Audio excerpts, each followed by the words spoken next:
everyone, this is Rob Roy and welcome to the Elliott Wave Options U.S. Market Update. Well, the market's moved up, testing all-time highs, but interest rates continue to power higher as well. And Bitcoin continues its upward move on the back of that new ETF that started trading this week. All of these asset classes are in varying degrees of Elliott Wave impulse patterns, but can they move higher from here? Let's take a look at the charts.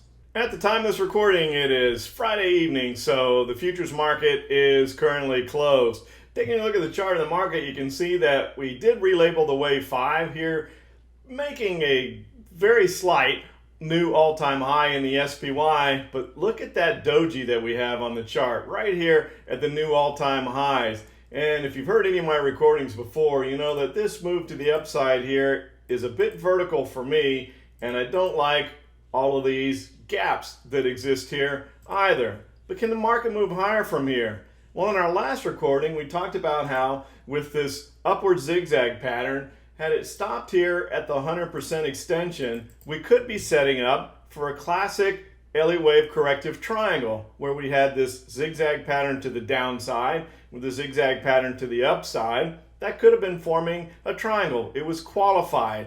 And one of the things that I try to relate to our alert subscribers at Elliott Wave Options is the difference between an Elliott Wave pattern being qualified and confirmed. A qualified pattern just means something to keep an eye on.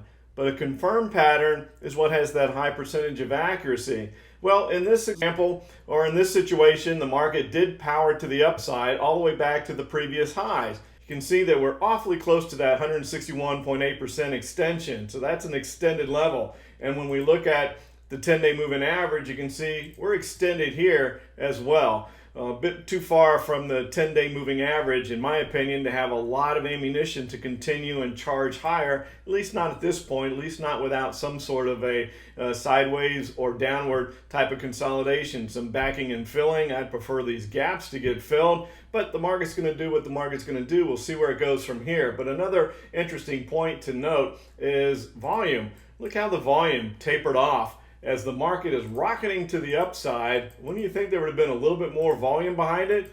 But there was nothing. But then we have this doji today on a bit higher volume. Still not average, but a bit higher. I think that sets up for a very interesting upcoming week. And people have listened to me before know that I kind of say in jest, but it actually is true, that I listen to the financial markets on mute. But there's a few people that when they speak, I listen. And one of those persons that came out today is David Tepper. I really do pay attention when he's talking, and he was interviewed today on CNBC, and he said he doesn't think stocks are a great investment here. Says it all depends on rates. Well, I kind of like that, because if you've listened to any of my recordings in the past, I've said that I think that interest rates are going to determine where the markets go from here. And he continued by saying, I don't think it's a great investment right here, talking about the market. I just don't know how interest rates are going to behave next year. I don't think there's any great asset classes right now. I don't love stocks. I don't love bonds. I don't love junk bonds. Well, that doesn't leave a lot, Mr. Tepper. So he's pretty lukewarm on pretty much the stock market and the bond market at this point in time. Another person I pay attention to when they speak is Paul Tudor Jones. Again, these are old guys who have been around for a very long time and are very well respected in the investment hedge fund management industry. He says inflation could be worse than feared, the biggest threat to the markets and society. So there's a couple of pretty powerful people speaking today, not being super positive on where the market could go to the upside from here, or if the market could power to the upside from here. Maybe that's enough reason, right? Because we talk about the climbing the wall of worry. But speaking of interest rates, as David Tepper was saying, he wasn't sure what was going to happen with them. Well, let's see if we can figure it out. Well, we're in a wave 3 to the upside, and we have a really nice zigzag pattern, as you can see. We're awfully close to that 100% extension. Also, a doji on the chart today in interest rates, right near the top of that wave 3, and the C wave extension here in the zigzag pattern, all kind of converging here. So if we look at the 10-day moving average, a little bit overbought with rates, but not so much. We'll see if maybe interest rates take a bit of a pause here and calm down as they did back here in early October. But isn't it interesting that this first move to the upside in rates kind of created this downward move in the markets. But the market has kind of shaken off this last move to the upside, or has it? I think that's what next week is going to tell us. Let's update the dollar. We haven't looked at that in a couple weeks. You can see that we have consolidated here. If that wave 5 is complete, we could be heading back down to retrace back to the previous 4. That's what normally happens when an Elliott wave pattern finishes. Usually some sort of a corrective move occurs. And if we take a look at the DMI, you can see that, yeah, it's kind of saying, all right, that move is over with for now. I've been mentioning that I was a bit surprised that the dollar stayed as strong as it did for as long as it did, but perhaps it's going to take a bit of a break now. I thought we'd update gold, because what an interesting day in gold. We still are in a 5-wave pattern to the downside, an Elliott wave impulse wave 5 pattern to the downside. But when you take a look here at support and resistance, 165 was an area that gold needed to get back above, which it did. Breaking below that became interesting with, boy, if we break 160, gold could be heading lower. Well, it didn't. It held. It got back above 165. And then, as we talked about in our Trade Finder meetings, and by the way, if you haven't signed up for Trade Finder, please do so. You can find the link underneath this recording. It's free. Every Tuesday night we look at the markets, we look for trade considerations, etc. We have a Q&A at the end. It's a lot of fun. Love to have you. So here we talked about the fact that gold needed to get back above 170, and if it did, and then disqualified this wave 4, which is a strong one, right at the 61.8% fib level, gold could have something going. But it's got to get above 170, and you can see what happened today. It traded up there, got really close, and then closed below the midpoint, not really down to the lows, but below the midpoint. So it kind of took a shot at it and then said, now we're going to kind of consolidate here for a little bit as well. Looking at the Russell, could the Russell break this 230 level with the market moving to the upside? Another thing that we talk about in Trade Finder a lot is the Russell, and this trading range has been in all year, still holds 210 to 230. Basically, that's all you need to know about the Russell. It's got to go above 230 or below 210. If it does, I think there's a sizable move and a good tradable move in either direction once that occurs. But so far it hasn't. We were heading up there and then kind of backed off a bit today. So can we break through that next week?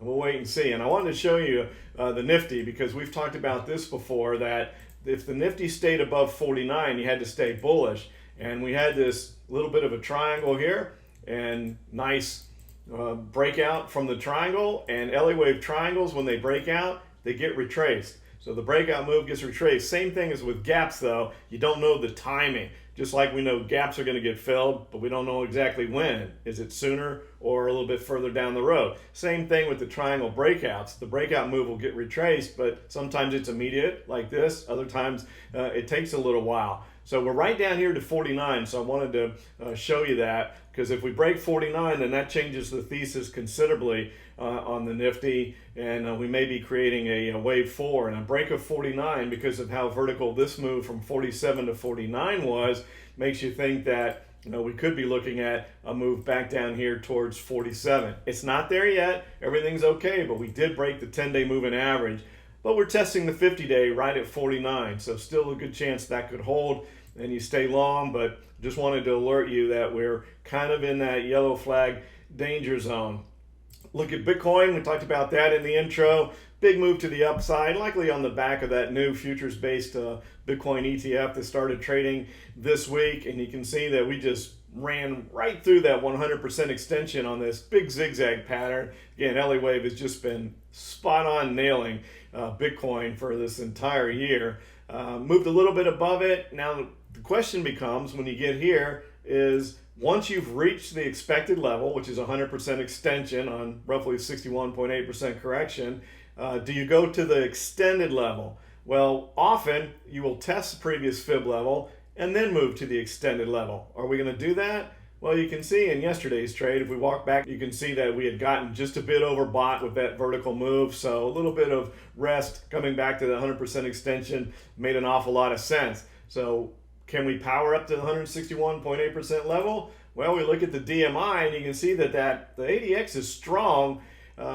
hovering around 40 is when you get to the point of the strongest part of the move is over for now, but that doesn't mean the entire move is over. It's talking about the strongest part of the move would be over, but the fact that the ADX is trading above that positive directional indicator, that's a little cause for concern.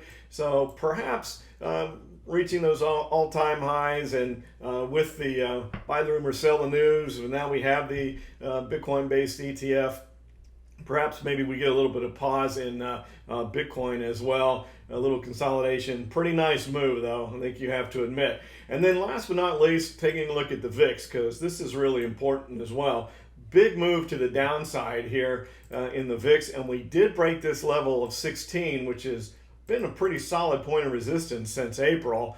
Broke below it. Now we do have a tiny bit of support right here at 15 as well. We got down there a couple times in June and early July, but one thing I wanted to note is each time we broke 16 in June, July, even in August there was no follow-through day. It was a single break, and then the next day we rebounded. But we've had a couple of days in a row here of the VIX moving to the downside. So taking a look at that, you have to think that there's a chance we could break 15. That would be bullish for the market.